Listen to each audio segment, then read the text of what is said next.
पाचोरा तालुक्यातील पिंपळगाव हरे येथे आज थोर स्वातंत्र्य सैनिक नेताजी सुभाषचंद्र बोस तसेच हिंदू हृदय सम्राट बाळासाहेब ठाकरे यांच्या जयंतीनिमित्त शिवसेना कार्यालयाजवळ उत्साहपूर्ण कार्यक्रमाचे आयोजन करण्यात आले होते। यावेळी प्रतिमांचे पूजन करून या थोर व्यक्तींना अभिवादन करण्यात आले।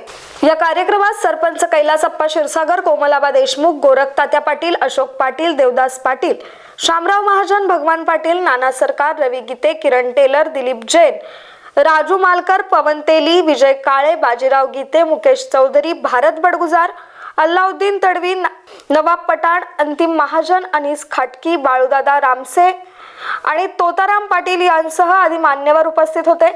कार्यक्रमात नेताजी सुभाषचंद्र बोस आणि बाळासाहेब ठाकरे यांच्या कार्याचा आणि विचारांचा आढावा घेण्यात आला।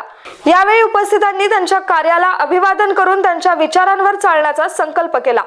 भिकान पाटील, स्टार महाराष्ट्र न्यूज, पाचोरा।